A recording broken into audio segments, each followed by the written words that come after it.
Bonjour, je m'appelle Laurence Degé, je suis prof de yoga et la fondatrice de Yoga Academy.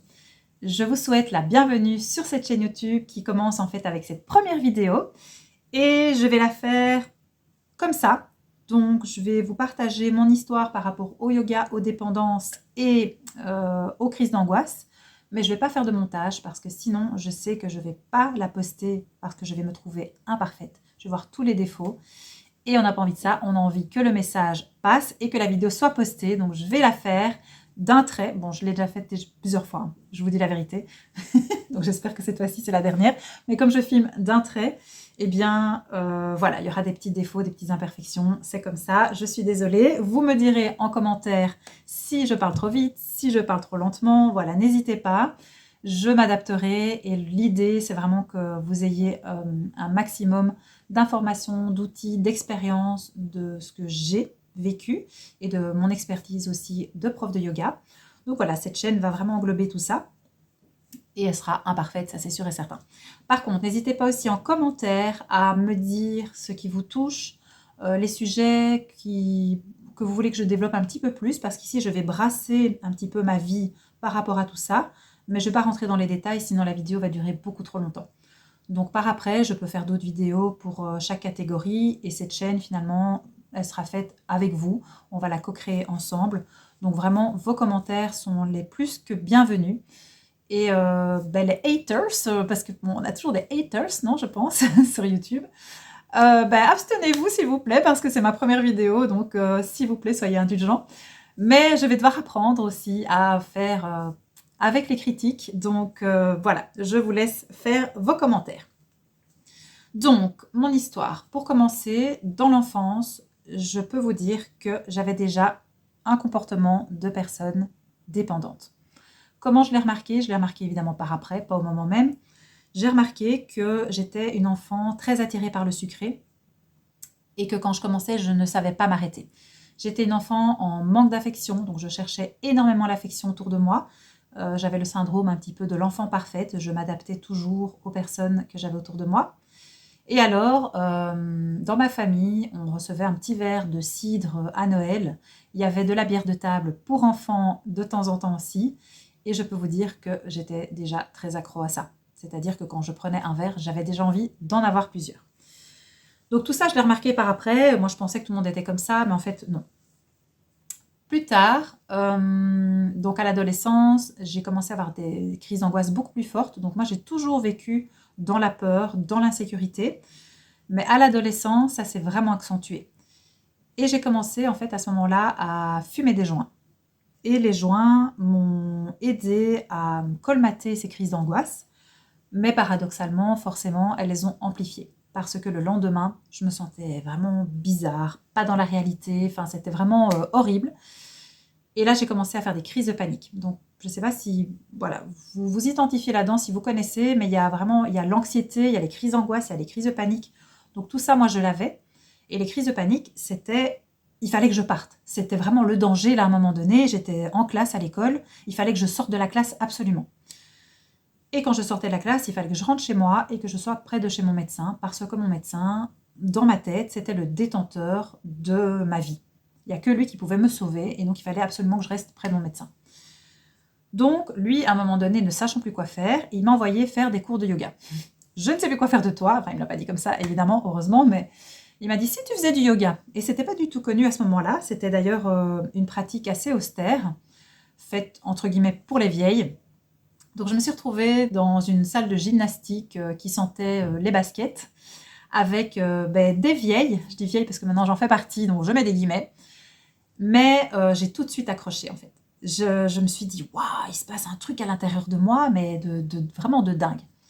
Et j'avais prévenu la prof de yoga que j'avais des crises d'angoisse. Donc, ce qui est très chouette, c'est qu'elle venait près de moi quand je faisais une crise, parce qu'évidemment, je faisais beaucoup plus facilement une crise quand j'étais avec des gens autour de moi, parce qu'il y a la peur du regard de l'autre, etc. Donc, on a peur d'avoir une crise devant les gens, et forcément, du coup, on en a une. Et donc là, elle venait près de moi et elle m'apprenait à respirer d'une certaine manière. Quand j'étais dans une posture, par exemple en torsion, moi j'adore les torsions parce qu'en fait en torsion, on a cette impression d'ouvrir tout ce qui se passe à l'intérieur. Et tout ça m'a aidé à me libérer. Et comme je repartais de mon cours avec les poumons ouverts. J'avais vraiment cette impression que mes poumons étaient ouverts. Là-dessus, j'avais pas envie de fumer des joints et des cigarettes, parce que je fumais aussi les cigarettes. Donc, j'ai arrêté comme ça. Sauf que j'avais pas encore conscience, évidemment, qu'on peut avoir une personnalité de personne dépendante. Donc, malheureusement, vous vous en doutez, j'ai continué par après. Donc, pendant toute cette période-là, plus de joints, plus de cigarettes, je vis vraiment ma meilleure vie. En plus, je fais du développement personnel qui n'est pas encore spécialement connu non plus à ce moment-là. Et je suis vraiment dans un mindset de dingue, j'ai l'impression que rien ne peut m'arriver. Sauf que la vie ne va pas comme ça, bien évidemment. Et donc, je me retrouve dehors de chez moi, je quitte la maison où j'habite avec mon père, je me retrouve à la rue et je erre un petit peu de gauche à droite, puis je me retrouve dans un appartement. Là, je dois travailler pour payer mes études parce que je n'ai pas de revenus et je travaille donc dans des restaurants.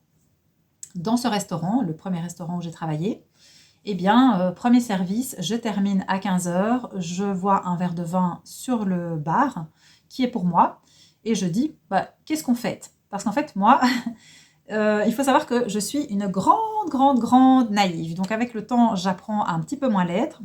Mais c'est vrai que j'ai eu beaucoup de naïveté sur plein de choses pendant des années. Et donc le barman me dit, en fait, la fin du service, moi, wouh, c'est chouette, génial, fêtons la fin du service. Ce qui fait que je me retrouve pompette à 3 heures de l'après-midi avec un verre de vin. Et je trouve ça marrant. Je retourne dans mon appartement. Et de là, en fait, l'effet boule de neige commence. Donc, j'apprends à manger bien parce que quand j'habitais avec mon père, je mangeais très mal, dans le sens où voilà, il cuisinait pas vraiment. Donc moi, je mangeais des Kellogg's en fait, quasiment tous les jours, du matin au soir, et des pommes. Je pense que c'est ça qui m'a sauvée. Et donc, quand je me suis retrouvée dans les restaurants, eh bien là, c'est génial. Je mangeais du homard, je mangeais plein de choses que je connaissais pas, du saumon fumé. Et là, j'ai pris, je pense, une dizaine de kilos. Et en plus, j'ai commencé à boire. Donc l'alcool plus la nourriture, vous imaginez bien que j'avais un petit peu gonflé. Bon, j'ai jamais été obèse, mais là, ça montre bien que j'avais quand même déjà un problème aussi de dépendance, même par rapport à la nourriture, en fait, tout ce qui peut me remplir. Et donc, voilà, je vais vous passer tous les détails de ma vie parce que ça va prendre un temps de dingue et j'ai pas envie que cette vidéo soit trop longue. Mais en gros, voilà, entre-temps, je suis tombée enceinte. J'ai arrêté de boire pendant cette période. Et puis après ça, j'ai recommencé parce que je justifiais ça parce que j'avais une vie plus compliquée que les autres. Toutes mes copines étaient dans une vie normale, aux études et tout. Et moi, j'étais dans une relation violente, seule à la maison, avec un enfant. J'attendais que mon conjoint rentre, etc. Donc, je buvais toute seule le soir. Et voilà, là, je me suis dit, c'est pas normal. Donc, j'ai recommencé, je l'ai quitté, j'ai recommencé le développement personnel, j'ai travaillé dans un centre de bien-être. J'ai cherché en fait toujours des solutions à travers le bien-être et le yoga. Et donc, si vous voulez, mon cheminement, il s'identifie un petit peu à ça. J'avais un peu ce côté Dr. Jekyll et Mr. Hyde. Parce qu'il y avait vraiment ce côté en moi qui voulait sortir de tout ça, qui avait une conscience de plein de choses. Parce qu'après, je me suis rendu compte que mon père était alcoolique, mais je m'en suis rendu compte très tard. Donc, pour moi, c'était impensable. En fait, pour moi, l'alcoolisme, c'était vraiment le gars dehors qui a plus de dents, avec sa bouteille à la main, qui a plus de domicile, etc. Sauf que non, en fait, il y a des personnes qui sont dépendantes ou alcooliques, qui vous côtoient tous les jours et qui sont des gens, en fait, très bien, et on ne se rend pas compte des souffrances qu'il y a derrière. Donc voilà, tout ça, moi j'étais à milieu de me rendre compte de ça. Donc moi je ne pouvais même pas penser qu'il y avait quelqu'un dans ma famille qui avait un problème avec l'alcool, clairement. Donc voilà, tout ça pour dire que j'ai fait tout ce cheminement-là et à un moment donné, je me suis dit: «Je vais faire une formation de prof de yoga, comme ça je vais sortir de ces dépendances». Parce qu'il y a des moments j'arrêtais, des moments j'essayais de contrôler et cetera, mais voilà, je sentais que ça prenait quand même plus souvent le dessus sur moi que je ne le voulais. Donc j'ai fait cette formation de prof de yoga, j'ai commencé, j'ai adoré, effectivement ça m'a aidée énormément, en plus j'étais dans un environnement super chouette et de là j'ai ouvert un centre de bien-être. Sauf qu'il faut savoir que la dépendance, la vraie dépendance, parce qu'il y a aussi une différence entre quelqu'un qui est dépendant juste d'un produit et puis en fait qui peut continuer sa vie normalement s'il arrête, et puis la vraie personnalité addicte qui doit vraiment changer son état d'esprit et son état émotionnel en fait. Moi, je fais partie de cette catégorie. Donc, j'avais pas conscience, évidemment, de ça. Qu'est-ce que je voulais dire par rapport à ça? Oh, je me suis perdue! C'est pas grave. Donc, j'ai fait cette formation de prof de yoga. Ah oui, voilà. Et j'ai ouvert ce centre de bien-être sans avoir conscience que j'avais cette dépendance en moi. En ouvrant ce centre de bien-être, évidemment, je ne me sens pas légitime puisque j'ai 10 personnes qui me louent des salles. J'ouvre ce centre, j'y travaille 7 jours sur 7, je donne des cours de yoga, il y a un bar à jus, donc je suis quand même à moitié un peu dans la restauration. Je fais des plats bio, je redonne cours de yoga, je fais la plonge, enfin, vous voyez bien le truc. Et le soir, je bois mon verre, évidemment, pour me récompenser de ma journée. Sauf que je ne bois pas un verre, évidemment, je bois la bouteille. Et en même temps, je sors avec quelqu'un qui est dans la cocaïne. Donc à ce moment-là, grosse erreur, je tombe dans la cocaïne. Sauf qu'en fait, j'avais peur de la cocaïne. C'est quelque chose qui est vraiment venu par l'alcool. Donc l'alcool m'a désinhibée et je me suis dit, bon allez, voilà, je vais essayer, etc. Et en essayant la cocaïne, je me suis dit, mais waouh, quoi, ça me retape de l'alcool et donc je peux continuer à boire tout en étant normale. Et de nouveau, la cocaïne, moi j'imaginais, ça me dégoûtait en fait. C'est un truc que j'ai jamais essayé avant mes 30 ans. J'avais essayé, hein, donc quelques fois avant ce centre-là, mais vraiment c'est quelque chose qui me faisait trop peur et qui me dégoûtait. Donc j'avais essayé, mais sans plus. Et puis là, bah, forcément, vu que j'étais plongée dedans avec cette personne-là, c'était beaucoup plus facile. Donc je suis tombée dedans. Et la cocaïne est quelque chose de très très addictif. Et donc finalement, j'ai touché un fond, dans le sens où, pour vous raconter un petit peu les déboires que l'alcool et la drogue, ça peut faire, c'est que j'avais ce centre de bien-être. Donc imaginez, quoi, j'avais un centre de bien-être. Les gens, ils venaient pour des cours de yoga, ils venaient pour... moi, je gérais des personnes qui me louaient des salles, etc. Et puis en fait, je n'ouvrais pas à mes clients parce que j'étais complètement pétée de la veille, par exemple. C'est des trucs comme ça. Je faisais des massages ou je donnais des cours de yoga avec mon cœur qui palpitait comme ça parce que j'avais consommé toute la nuit et que j'avais pas encore dormi. Enfin, c'est... La dépendance, moi j'en ai gardé vraiment un traumatisme et c'est pour ça que je veux en parler parce que c'est quelque chose qui fait énormément souffrir et on ne sait pas comment souffrir. Et plus on se sent nul, plus on se sent horrible, plus les autres aussi nous en veulent parce qu'évidemment que quand on est dans la consommation, on ment parce qu'on a honte, on se cache, on est égocentrique, on s'apitoie sur son sort. Donc ouais, il y a tout ça. Tout ça, c'est très très dur à vivre. Et pour autant, voilà, l'entourage a raison aussi de se dire voilà, qu'il y a des limites à mettre à certains moments. Donc c'est vraiment quelque chose de très complexe et je trouve ça vraiment important d'en parler. Voilà, donc à ce moment-là, je touche mon fond et je décide de partir dans une cabane au milieu des bois pour faire en fait le point sur tout. Parce que là, j'étais dans une relation de nouveau de violence, une relation avec de la drogue. Donc vous imaginez bien que c'était pas du tout quelque chose de sain qui pouvait me tirer vers le haut. Donc là, je vais dans cette cabane, je fais le point, et là, je sens comme si mes valises étaient posées au sol, et je m'en remets vraiment à quelque chose de plus grand que moi, et je dis, mais s'il y a quelque chose de plus grand, mais aide-moi, quoi. Voilà, et de là, tout mon cheminement de rétablissement a commencé. Donc, j'ai changé d'environnement, j'ai déménagé, j'ai cherché de l'aide, j'ai repris le yoga, j'ai mis plein de choses en place. Et donc, qu'est-ce que je veux dire à travers cette vidéo? C'est que cette prise de décision, elle est vraiment interne. Donc, c'est à un moment donné, c'est cette phrase qu'un prof m'avait écrite dans mon journal de classe il y a quelques années et que j'avais détestée parce que j'étais en pleine crise d'adolescence, en fait, en gros, quoi. Et il m'avait écrit aide-toi et le ciel t'aidera.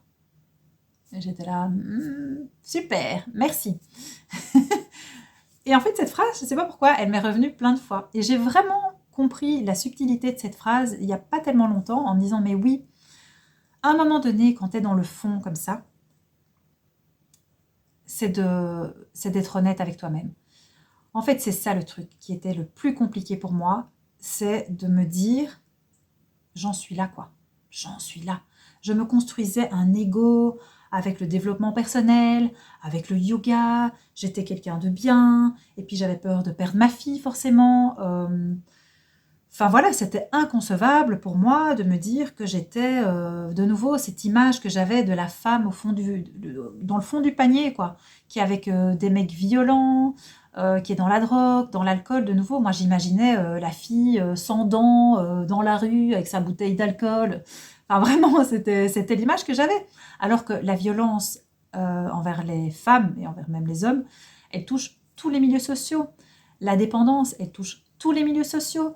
Et parfois, c'est même plus difficile de chercher de l'aide quand on a cet ego, parce que justement, on a tellement honte, mais qu'on ne va pas en parler. C'est clair qu'on ne va pas commencer à lui dire j'ai un problème d'alcool, j'ai un problème de drogue. Quelle drogue? Parce que dire un joint, socialement, ça passe beaucoup mieux. Mais de la coke, tu prends de la cocaïne, mais tu te piques à la limite. Parce que alors se piquer, forcément, c'est encore pire, quoi.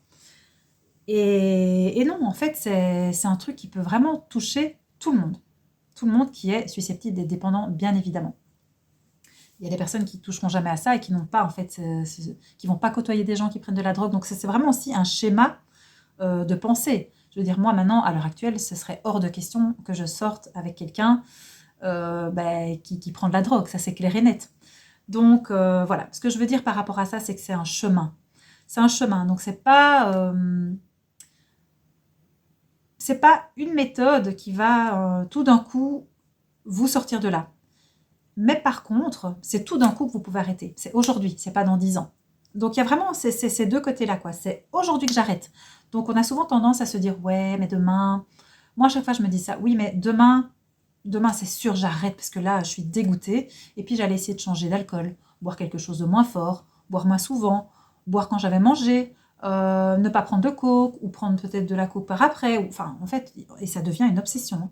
La dépendance, c'est l'obsession du produit, qu'on le consomme ou qu'on ne le consomme pas.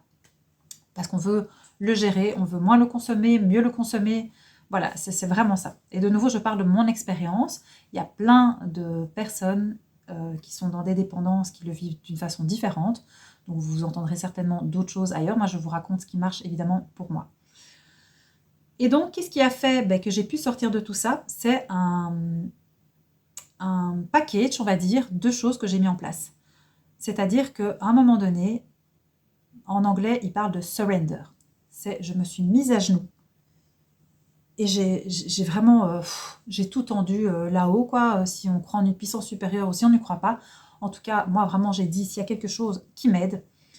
Et de là, en fait, j'ai eu vraiment la force d'aller chercher de l'aide, que ce soit dans le yoga, dans des groupes de parole, dans des personnes qui sont sorties des dépendances, qui ont pu m'aider, au fur et à mesure des années, dans aller toucher mes émotions, dans régler mes problèmes d'enfance.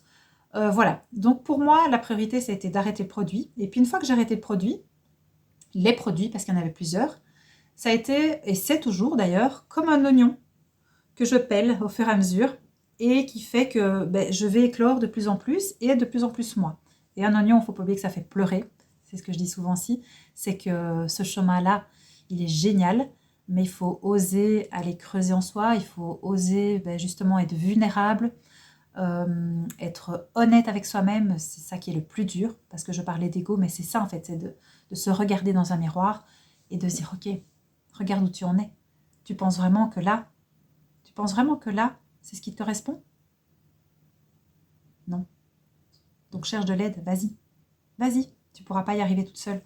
Et voilà, et moi c'est comme ça que ça s'est mis en place. Il y a peut-être des personnes qui peuvent s'en sortir toutes seules. Je connais d'ailleurs quelqu'un, un gars qui a arrêté de boire, de fumer, etc. tout seul. Donc voilà, moi je sais que la plupart du temps il faut chercher de l'aide, mais encore une fois, c'est pour vous dire qu'il n'y a pas de science infuse, mais que si vous regardez cette vidéo, ou si tu regardes cette vidéo, parce que j'ai envie de dire vous, j'ai envie de dire tu, que ce soit pour toi ou pour quelqu'un d'autre, il y a des solutions. Voilà, cherche-moi, c'est vrai que j'ai beaucoup cherché sur les réseaux aussi des personnes à suivre, donc je suis des personnes, des personnalités qui partagent là-dessus, et c'est pour ça que ça me tient vraiment à cœur de partager là de façon ouverte, tout en donnant aussi certaines pistes, et en vous partageant ce qui fait mon quotidien maintenant, c'est-à-dire le yoga. Je vais partager aussi sur les huiles essentielles du point de vue émotionnel, comment on peut s'aider avec tout ça. Je vais parler de l'émotionnel. Enfin, il va y avoir plein de choses. Il y a l'alimentation, il y a le sport. C'est sortir de la dépendance. C'est comme si c'était, voilà, il y a l'iceberg avec la petite face de l'iceberg qui est là. Et puis après, il y a tout en dessous, tous ces trésors à aller explorer. Et ça n'en finit jamais. Et c'est magique. Voilà. Donc, je pense que j'ai fait à peu près le tour. J'ai vraiment brassé tout ça. Donc, n'hésitez pas de nouveau en commentaire à me dire ceux que vous voulez que j'approfondisse, si vous voulez que je vous parle plus vraiment d'expérience dans ma consommation pour que des personnes puissent s'identifier. Moi, j'ai pas honte de parler de tout ça, vraiment. Ça me fait mal, en fait, de me dire que je suis passée par tout ça. Et il y a vraiment des moments où je suis touchée, en fait, de me dire, t'as vu par quoi t'es passée, quoi. Parce que quelle souffrance, vraiment. Je me suis vraiment fait souffrir, j'ai fait souffrir autour de moi, donc ça, c'est dur. Mais à côté de ça, je fais tout ce travail de pardon de moi-même, de demander pardon, de réparer tout mon passé, de construire un autre futur, de vivre bien dans mon présent. Et donc pour moi, c'est quelque chose de plus grand que moi de vouloir vous le partager et ça dépasse bien mes hontes parce que c'est plus grand que moi. Donc moi, ma petite personne mal à l'aise parce que j'ai fait ci ou ça, vraiment, j'arrive à passer au-dessus parce que le message est bien plus grand que ma petite personne en fait. Voilà, ça c'est important de le dire. Voilà, alors je vais vous résumer en gros par quelle dépendance moi je suis passée, voilà, pour que les personnes puissent s'identifier. Donc j'ai eu la cigarette, j'ai eu les joints, l'alcool, la drogue principalement, donc la cocaïne et les joints comme je l'ai dit. J'ai juste une fois essayé une pilule, mais vraiment au lendemain de la veille, donc je ne peux pas vraiment parler d'expérience là-dedans. L'alimentation, la dépendance affective. Donc la dépendance affective, ça a été un gros point aussi parce que l'alcool, plus la drogue, plus la dépendance affective, moi je tombe amoureuse d'un chien, un chien chapeau quoi. Je suis une personne, c'est un peu bizarre comme expression, mais c'est mon grand-père qui disait ça. Il parlait avec des chiens chapeaux. Donc voilà, pour dire que je tombais amoureuse de la première personne qui allait me porter un petit peu d'attention parce que j'avais tellement pas confiance en moi. Je me sentais tellement moche, tellement inutile, tellement au fond du panier en fait, que c'était impossible pour moi d'être avec quelqu'un qui allait être vraiment à ma hauteur.